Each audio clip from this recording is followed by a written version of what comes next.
इचलकरंजी महापालिकेचा अर्थसंकल्प आज सादर झाला। कोणताही कर किंवा दरवाढ नसलेलं 2026-27 वर्षाचं 858 कोटी 19 लाख खर्चाचं आणि 32,67,000चं शिल्लकी अंदाजपत्रक मंजूर करण्यात आलं।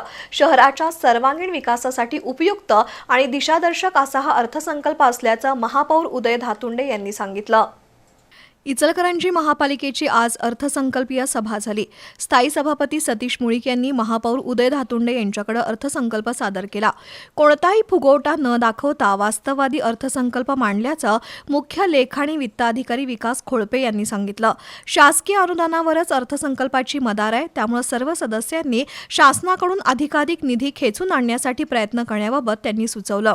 नगरसेवक तानाजी पोवार यांनी इचलकरंजी महापालिकेचे उत्पन्नाचे स्रोत वाढवण्यासाठी काही सूचना केल्या, तर विरोधी पक्षनेते उदयसिंग पाटील, मदन कारंडे यांनी महापालिकेच्या खर्चात काटकसर करण्याचे उपाय सांगितले। शिक्षण सभापती विद्या साळुंखे, परिवहन सभापती अरुणा बचाटे, महिला बाल कल्याण सभापती रुपाली सातपुते, मागासवर्गीय कल्याण सभापती रुबेन आवळे यांनी अर्थसंकल्पातील तरतूद अपुरी असल्यानं निधीमध्ये वाढ करण्याची मागणी केली। घरफाळा, पाणीपट्टी याची काटेकोरपणे वसुली करणं गरजेचं आहे, असं काही नगरसेवकांनी बोलून दाखवलं। कर चुकवण्यासाठी काही मालमत्ता धारकांनी नोंदीच केलेल्या नाहीत, त्यांचा शोध घेण्यासाठी स्वतंत्र मोहीम आखावी अशी मागणी करण्यात आली। तर रवींद्र माने यांनीही शासनाकडून विविध योजनेतून जास्तीत जास्त निधी आणताना अतिरिक्त खर्चावर नियंत्रण ठेवण्याची सूचना केली। सभागृह नेता विठ्ठल चोपडे यांनी यंदाचा अर्थसंकल्प शहराच्या विकासासाठी चांगला आहे, पण मुद्रांक शुल्क, सेप्टिक टँक, भुई भाडे यामध्ये वाढ होणं अपेक्षित असल्याचं सांगितलं।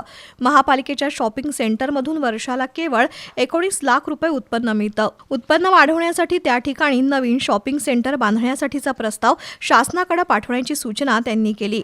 आयुक्त पल्लवी पाटील यांनी नगरसेवकांनी विचारलेल्या शंकांचं निरसन केलं, तर महापौर उदय धातुंडे यांनी अर्थसंकल्पातील तरतुदी इचलकरंजीच्या विकासाला नवी दिशा देतील असा विश्वास व्यक्त केला।